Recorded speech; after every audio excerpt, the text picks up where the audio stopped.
성경 공부 계속 하겠습니다. 이 세 가지 시험 가지고 계속 얘기를 했거든요. 근데 세 가지 시험에 이제 개론하는 거예요, 지금. 그 사람이 떡으로만 살 것이 아니라 하나님의 입으로부터 나오는 모든 말씀으로 살 것이라 라고 신명기 8장 3절 말씀을 인용하셨고요.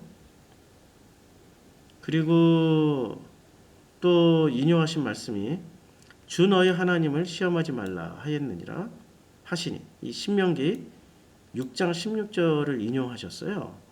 그러니까 우리가 지금 신명기 말씀을 인용하신 걸 알 수 있단 말이에요. 사람이 떡으로만 살 것이 아니요 하나님의 입으로부터 나오는 모든 말씀으로 살 것이라. 이 신명기의 상황 속으로 한번 들어가 보자고요. 8장. 과연 이때는 어떻게 생각했습니까? 이제 8장 1절에 내가 오늘 명하는 모든 명령을 너희는 지켜 행하라. 그리하면 너희가 살고 번성하고 여호와께서 너희의 조상들에게 맹세하신 땅에 들어가서 그것을 차지하리라. 내 하나님 여호와께서 이 40년 동안 내게 광야길을 걷게 하신 것을 기억하라. 성경에 기억하라는 건 굉장히 중요한 거죠. 기억하라, 기념하라 이런 거. 왜냐면 예수가 이는 내 살이요 니는 내 살이요 이건 내 피니 이것을 뭐 기념하라, 기억하라 이렇게 말씀하셨던 것처럼 어떤 중요한 기억하라는 것을 반드시 기억해야 됩니다. 뭘 기억해야 돼요? 40년 동안 광야 길을 걷게 하신 것. 이것을 저는 이렇게 읽혀요. 내 나이 58년 동안 나에게 광야 길을 걷게 하신 것을 하나님이 말씀하신 대로 나는 기억해야 돼. 기억을 하는 것은 이것은 언제든지 해석 가능한 재료가 되는 거예요. 기억을 해요.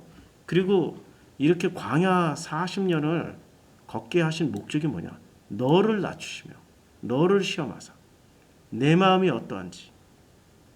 그렇죠? 너를 낮추시고 너를 시험하사 내 마음이. 우리가 이 성경 공부하기 전에 그러려니 배웠잖아요. 그러니까 내가 낮춰지고 40년 동안 온갖 스트레스로 사건 사고로 인해서 내가 그것을 내내 만나고 살았다면은 내 마음은 어떻게 되겠어요? 낮아진 거야. 내 마음이 낮아진 거야. 그래서 그러려니 아이고 또 저렇게 일어났구나. 그러려니 아이고 또 시댁에서 저런 일이 일어났나. 아이고 가족들 사이에 이런 일이 일어났나. 교회에 이런 일이 일어났나. 그러려니 하게 되는 거죠. 그러니까 우리의 마음이 내 마음이 어떠한지, 내 마음이 어떠해야 돼요? 낮춰져야 돼. 근데 이런 사건 사고 스트레스가 없으면 사람은 본래 신이기 때문에 기고만장한다고. 하나님과 대등하다라고 여기면 하나님과 힘대결을 하려고 든다고요. 광야에 안 들어온 사람들은 애굽에서는 그랬단 말이야. 바로가 그랬던 것처럼. 근데 광야에 들어온 사람들은 40년 동안 광야길을 걸으면서 겪게 되는 온갖 문제들, 스트레스들로 인해서 마음이 낮춰져 버린 거예요. 너를 낮추시며 너를 시험하사 내 마음이 어떠한지 그 명령을 지키는지 안 지키는지를 알려 하려 하심이라. 그래서 너를 낮추시며 너를 줄이게 하시며. 이거 우리를 줄이게 하시는 목적이 뭐예요? 우리를 배고프게 하시고 우리를 줄이게 하시는 게 낮추려고, 우리 마음이 낮아지게 하려고. 이걸 마태복음에서는 마음이 가난해지고 마음이 청결해진다라고 주님은 해석을 해주셨어요. 낮추다라는 말을 마음이 가난해지고 마음이 청결해지는 거예요. 너를 낮추시며 또 너를 줄이게 하시며 또 너도 알지 못하면 내 조상들도 알지 못했던 만나를 내게 먹이신 것은, 만나를 먹이신 것은, 만나가 그러니까 하나님의 말씀이라는 것을 설명하기 위해서 이렇게 하는 거예요. 예수가 이제 이 말씀을 인용하신 거죠. 사람이 떡으로만 사는 것이 아니요 여호와의 입에서 나오는 모든 말씀으로 사는 줄을 내가 알게 하려 하심이라. 그러니까 사람이 떡으로만 사는 것이 아니다. 이 떡이라는 것이, 만나는 뭐예요? 하늘에서 내려오는 하나님의 양식이잖아요. 그러니까 만나는 하나님이 주시는 하나님의 양식이고, 떡이라는 것은 애굽에서 먹었던 양식이란 말이에요. 그럼 애굽에서 이 떡을 먹으면서 마음이 낮아졌습니까? 아니면 기고만장 하늘같이 높아집니까? 애굽의 확장판이 바벨탑 쌓던 사람들이었고, 애굽의 확장판이 가인과 아벨 중에 가인의 태도였단 말이에요. 애굽의 확장판이 가인의 후손 중에 라멕, 나의 창상으로 인하여 내가 사람을 하나 죽였다. 나의 상처로 인하여 나는 또 사람을 죽였다라고 얘기하는 기고만장한 그 라멕. 이게 떡의 확장판이 바로 노아의 홍수 시대에 홍수로 멸절당한 사람들이란 얘기죠. 떡으로만 살았던 사람들은 그 떡이라는 음식을 먹고 뭐가 됐어요? 스스로들 신이 되었던 거죠. 높아질 대로 높아진 거야. 근데 하나님이 높아질 대로 높아진 사람들을 그 마음을 낮추시는 방식으로 40년 광야길을 걷게 하신 거예요. 40년 동안에 승리만 했습니까? 아니죠. 온갖 스트레스. 애굽에 있었으면 결코 겪지 않았을 스트레스. 애굽에 있었을 땐 고기를 먹었는데, 애굽에 있을 때 마늘, 파, 부추도 먹었는데, 애굽에 있었더라면 차라리 좋았을 것을. 우리가 왜 가나안 땅에 들어가서 그 장대한 거인들 앞에 메뚜기처럼 우리가 왜 죽어야 됩니까? 이런 스트레스들. 이런 스트레스들을 내내 받게 된 거예요. 떡을 먹었던 사람들이, 그런 스트레스를 받았던 사람들이 40년 동안에 어떻게 된 겁니까? 40년 동안에 너를 낮추시며, 또 8장 3절에 너를 낮추시며, 또 너를 줄이게 하시며, 낮추고 줄이게 하신 거예요. 가난하고 청결해지라고. 그런데 뭐로 낮추셨냐면 결정적으로 만나를 내게 먹이신 것은, 중요한 건 만나를 먹음으로 인해서 뭐가 돼요? 이제 자기네들이 먹던 떡을 끊게 된 거예요. 만나가 뭐죠? 하늘에서 내려온 음식이잖아요. 이것을 예수는 뭐라고 말씀하셨습니까? 이게 여호와의 입에서 나오는 모든 말씀이라고 설명해 주셨다고. 여호와의 입에서 나오는, 이게 복음이라고. 복음을 먹는 사람은 이제는 떡을 먹지 않기 때문에 기고만장 높아지지 않고 낮아진다고. 자, 4절. 이 40년 동안에 내 의복이 헤어지지 아니하였고 내 발이 부르트지 아니하였느니라. 너는 사람이 그 아들을 징계함 같이 내 하나님의 여호와께서 너를 징계하시는 줄 마음에 생각하시. 그러니까 이 징계라는 게 스트레스 당하는 거란 말이에요. 스트레스 상황 속에 들어가는 거라고.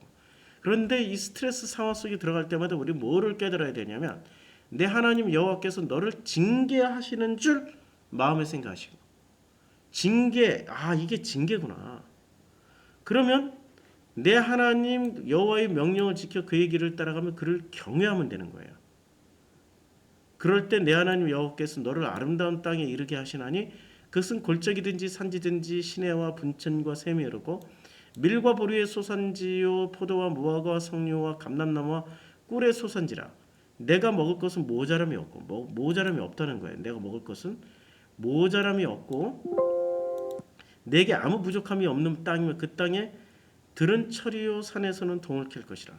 내가 먹어서 배부르고 내 하나님 여호와의 옥토를 내게 주셨으므로 말미암아 그를 찬송하리로다. 그러니까 무슨 얘기예요? 풍족할 것이다. 이게 지금 어디서 일어납니까? 땅. 마음에서 일어난다라고. 마음에서. 그 마음이 이제는 10개 중에 하나 없다고 전전긍긍하는 게 아니라 10개 중에 하나도 9개 쓰고 하나 남아 있어도 야, 하나나 남아 있네. 하나까지 다 썼어. 아무것도 없어. 야, 10개나 쓴 행복이 있네. 야, 10개나 쓰면서 살았네. 참 감사하네. 이렇게 바뀐다고. 그게 그 땅 자체가 지금 그 얘기를 하는 거라고요. 자, 다시 마태복음 4장으로 들어와서 이제 인용구를 찾아보는 거예요. 이게 인용구. 예수께서 대답하여 이르시되 사람이 떡으로만 살 것이 아니요 하나님의 입으로부터 나오는 모든 말씀으로 살 것이다. 이제 이 맥락이 확실하게 이해가 됐죠. 그리고 신명기 6장 16절. 주 너희 하나님을 시험하지 말라. 이것도 한번 찾아보자고요. 신명기 6장 16절. 이는 곧 너희 하나님 여호와께서 너희에게 가르치라고 명하신 명령과 규례가 없더라. 너희가 건너와서 차지할 땅에서 행할 것이니,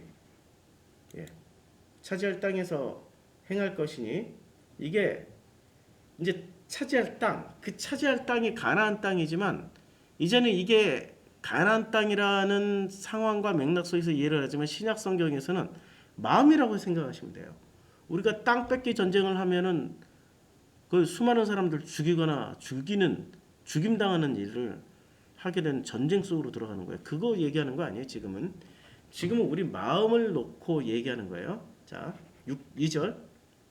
곧 너와 내 아들이 내 손자들이 평생이 내 하나님 여호와를 경외하며 내가 너희에게 명한 그 모든 규례와 명령을 지키게 하기 위한 것이요 내 날을 장구하게. 내 날을. 그러니까 굵고 짧게가 아니라 가늘고 길게. 이스라엘아 듣고 삼가 그것을 행하라고요. 그리하면 내가 복을 받고 내 조상들이 하나님 여호와께서 내게 허락하신 것 같이 젖과 꿀이 흐르는 땅에서 내가 크게 번성. 젖과 꿀이 흐르는 땅에서 유명한 구절이 나옵니다. 들으라 이스라엘아 하나님은 한 분이시니 이 노래가 여기서 나와요. 이게 개역 개정이라 개역 성경의 어순하고는 좀 달라요. 들으라 이스라엘아 개역으로 한번 읽어볼게요. 본문 성경을 바꿀게요. 개역 한글로. 이스라엘아 들으라 우리 하나님 여호와는 오직 이것도 옛날 성경이 아니네. 개역 한글 개역 개정으로 다시 읽을게요. 들으라 이스라엘아 우리 하나님 여호와는 한 분 하나님이시니 너는 마음을 다하고 뜻을 다하고 힘을 다해 내 하나님 여호와를 사랑하라. 이게 가장 중요한 계명이에요. 한 분 하나님이라는 거는 유일신이 아니고 여러 신 중에 한 분이라는 거야. 이 사람들이 지금 건너왔어도 이 사람들은 이집트에서 건너온 사람들이란 말이에요. 수많은 다신교 신들을 숭배하던 사람들이야. 그리고 광야에 나왔더니 바알과 아세라를 숭배하는 사람들이 득식을 했다고. 아모리 족속도 있었고. 그러니까 유일신 하나님만 유일한 신이 아니라 여러 신들 중에 한 분 하나님만 섬기라는 거예요. 그래서 이렇게 우리 하나님 여호와는 오직 유일한 여호와셔요. 바알이 여호와가 아니고 아세라가 여호와가 아니고 이집트의 그 수많은 신들이 여호와가 아니라는 거예요. 딱 우리 하나님 엘로힘만이 유일한 여호와예요. 너는 마음을 다하고 뜻을 다하여 힘을 다하여 여호와 엘로힘을 사랑하라. 오늘 내가 내게 명령하는 말씀을 너는 마음에 새기고 이게 굉장히 유명한 구절들이에요. 내 자녀에게 부지런히 가르치며 집에 앉았을 때든지 길을 갈 때든지 누워 있을 때든지 일어날 때든지 이 말씀을 가르치는 거예요. 너는 또 그것을 내 손목에 매어 기호를 삼으며 내 미간에 붙여 표로 삼고 문설주와 바깥문에 기록할지라. 그러니까 이것을 가장 중요한 게 마음에 새기라는 거야. 근데 이걸 마음에는 새기지 않고 진짜 문설주하고 바깥문에 기록하고 미간에 붙이고 표로 삼고 다니는 사람들이 있어. 손목에 매고. 이런 사람들이 지금 현재 유대인들이잖아요. 손목에 붙이고 이마에 붙이고 실제로 붙이고 다닌다니까요. 조그만 성경 구절 해가지고 검은 박스만 만들어서 넣어놔가지고 문설주와 바깥문에 다 기록해놨어. 기록해놓으면 뭐래? 마음에 안 남아있으면 그걸로 땡인데 기록한 걸로 자기네들이 했다는 거야. 근데 그건 한 것이 아니고 마음에 기록되어 있어야 그게 기록이라고요. 유대인들처럼 살지 마시라고.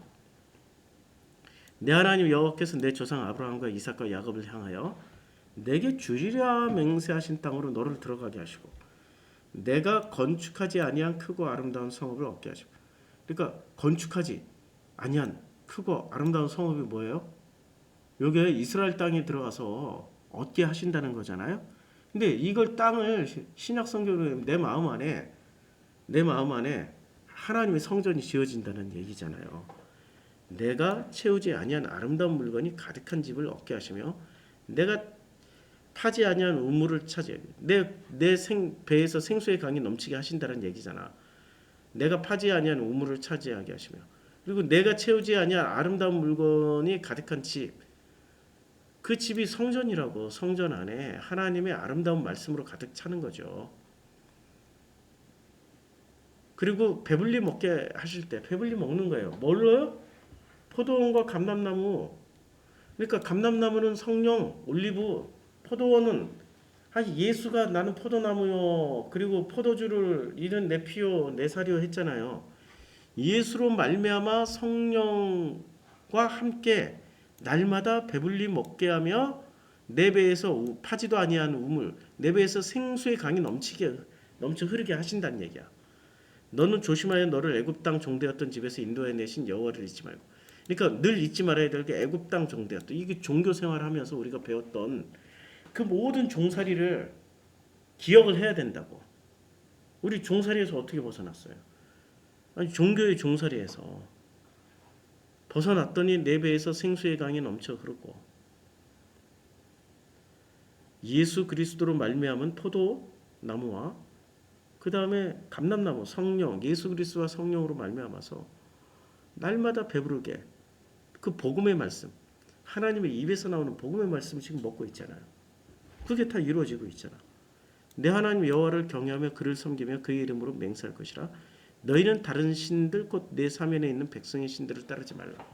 다른 신들 요거 다 엘로힘이에요. 그러니까 그 히브리어로 읽어드리면 너희는 다른 엘로힘들 곧 내 사면에 있는 백성의 엘로힘을 따르지 말라. 그러니까 여호와 엘로힘만 진짜 여호와라는 거야. 그러니까 아까 유일신은 하나님 한 분만 계시고 다른 신은 없다가 아니라 여러 신 중에 여호와 엘로힘만 섬기라는 얘기예요. 너희 중에 계신 너희 하나님 여호와는 질투하시는 하나님이신즉 너희의 하나님 여호와께서 내게 진노하사 너를 지면에서 멸절시키실까 두려워하노라. 질투하니까. 이 마음의 문제야. 질투는 아니 그냥 남자가 좀 바람 필 수 있지. 근데 바람 피우는 것까지는 용서가 되겠는데 그 여자를 진심으로 사랑해. 그럼 용서가 안 되는 거지. 중요한 건 마음에 그놈을 두면은 용서가 안 되는 거야. 그게 그때부터 진짜 질투가 시작되는 거죠. 그러니까 마음에 여호와 엘로힘만 두면 되는데 다른 엘로힘, 백성들의 엘로힘을 따르면 안 되는 거예요. 이 부분은 굉장히 복잡해. 나중에 이제 모세오경 다시 강의할 때 디테일하게 들어가죠. 너희 하나님 여호와께서 내게 진노하사 너희를 지면에서 멸절시킬까 두려워하노라. 너희가 마사에서 시험한 거지. 마사. 쓴물, 단물. 그게 마사예요. 시험한 거지. 너희 하나님 여호와를 시험하지 말라. 너희 하나님 여호와를 시험하지 말라. 시험하지 말아야 될 이유는 뭐죠? 질투하시는 하나님이니까. 시험하면 안 되는 거야. 자, 요 본문을 가지고 그대로 또 마태복음 4장으로 와요. 마귀가 또 그를 데리고 지극히 여기 이르되 만일 하나님의 아들이거든 뛰어내리라 기록수되 그가 너를 위하여 그의 사자들을 명하시리니 그들이 손으로 너를 받들어 발에 돌이 부딪히지 않게 하리로다 하였느니라. 예수께서 이르시되 또 기록되었으되 주 너희 하나님을 시험하지 말라. 이 시험 문제는 뭐였어요? 네가 하나님의 아들이거든 기적을 보여줘. 근데 이 기적은 누가 보여줘요? 하나님이 보여줘요? 마귀들이 보여줘요? 아니 다른 신들이 보여줘요? 아니 바알은 제사 지내면 농사 잘 되게 해줬다니까. 아세라도 제사 지내면 풍요의 신이고 기쁨의 신이고 환락의 쾌락의 신이니까 사람들이 쾌락에 젖어서 살 수 있었다니까요. 물론 그 신전에서 예배드리고 제사 드릴 때 마약 물질을 흡입해 제사장들은. 그렇게 해서라도 자우지간 어떻게 해서든 이 기적을 보여줬다니까. 쾌락이라는 기적, 풍요라는 기적. 그 기적을 보여줬어요. 근데 하나님은 주 너희 하나님을 시험하지 말라. 그런 기적을 보여주시는 신이에요? 아니면 마음의 성전을 지어주시고 그 마음에서 생수의 강이 흘러넘치게 해주시는 기적을 보여주는 거예요. 그게 진짜 기적이라고. 아무리 풍요하고 아무리 풍년 들고 수입이 많고 잘 살고 아무리 또 미인들하고 쾌락을 즐기고 내가 원하는 놈들하고 바람 피우고 그러고 산다고 행복해요? 마음이 공허해서 그런 거지. 다 마음의 문제라고. 그러니까 보다 근본적인 거는 마음의 문제라는 거야. 눈에 보이는 기적 같은 게 중요하지 않다. 그래서 주님이 말씀하십니다. 너의 주 너희 하나님을 시험하지 말라. 이걸로 마귀를 물리칩니다. 주 너희 하나님을 시험하지 말라. 기도하겠습니다. 살면서 우리는 더 이상 시험 안 당했으면 좋겠다. 스트레스 없었으면 좋겠다. 힘들지 않았으면 좋겠다. 모든 걸 다 가지고 풍요롭게 채워넣었으면 좋겠다. 그럴수록 우리는 종교의 노예가 되고 세상의 왕인 마귀의 종이 되어서 삽니다. 이제 우리 마음으로부터 나오는 생수의 강에 넘쳐 흐르는, 우리 마음에서부터 흘러나오는 그 샘물에 우리의 마음을 평화롭게 만들어주고 풍요롭게 만들어주고 넉넉하게 해주는 것을 체험하며 살 수 있도록 축복해 주시옵소서. 상황과 조건은 언제나 우리를 극단으로 몰아붙이지만 그 가운데서도 우리 마음이 평안할 수 있고 안식을 얻을 수 있다면 그곳이 바로 하나님과 동행하는 하나님 나라입니다. 알게 해주시고 깨닫게 해주셔서 감사드립니다. 예수님의 이름으로 기도드렸습니다. 아멘.